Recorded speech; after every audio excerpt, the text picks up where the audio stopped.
What's up, guys? Welcome back to the channel.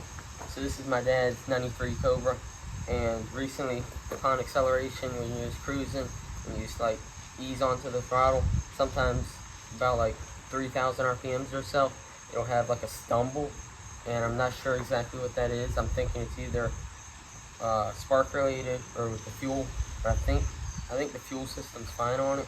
So we're gonna swap out the coil on it today, and then possibly, if we need to, we'll take and do spark plugs and wires, possibly a distributor, and then after that we'll take and go to a fuel filter, possibly a pump, but hopefully it's just the coil, and then we can swap that thing out. Once it's swapped out, I'm gonna take and burp the coolant system on it, and we should be good.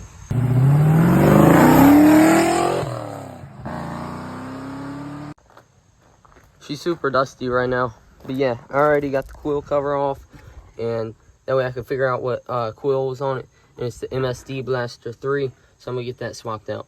Well, check this out. I went to take off the battery, and look at this. This positive terminal, it's just hand tight on there. So that's probably what the problem is right there. So I guess I'll just tighten that up, and then we'll take and burp the system, because I guarantee you if that's loose right there, that's what the problem was, and not that coil, because it's not a solid, strong connection right there. So I bet you that's the problem. So while we was in here looking at it, we noticed that the frame rail and the back side of the firewall right here just looked pretty rough. So we took the battery and the tray out, and then we found there was some rust here, there, a couple spots over in here.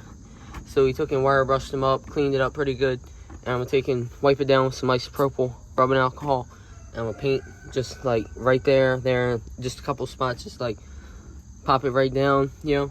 And then we'll take and spray it down with some tire shine, wipe everything down, get it shined up, and we'll put it back together. I forgot to get a shot before we put the tray back in it, but we touched up the top side of the frame rail and underneath the tray, just lightly painted over it. Looks good. Then we wiped everything down. Now we mounted the tray. We're about to put the battery in it, and then we're gonna burp out the coolant system. All right, she's back together. Let's burp this system.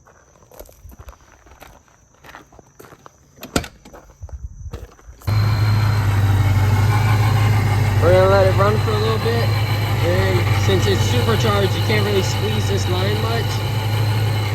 Like, I guess right there a little bit. But we'll take and squeeze the bottom line real good, and I'll try to hit this one right there a couple times. Once it's nice and warm, and then we'll be good.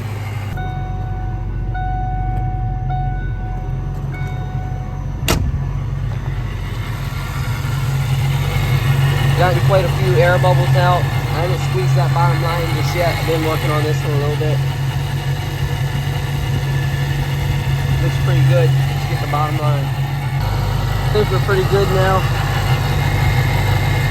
It's had bubbles the whole time, but it's getting better.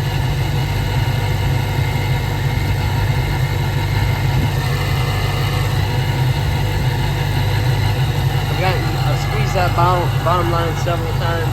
Squeezed this one several times. Seems pretty good to me. Yep.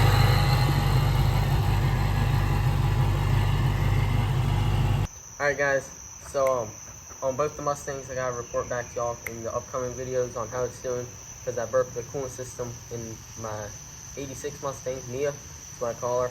I burped that one in the last video. I just did my dad's tonight, and both of them should be running a lot cooler now. At least I hope so.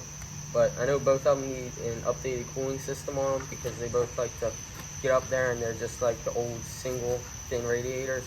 So we both need to update our cooling systems. But I gotta report back to y'all on that. I'll also let y'all know if the stumble is fixed upon acceleration on this one. But yeah, I'll talk to y'all more about that in the next video. So thanks for watching. I'll catch you in the next one.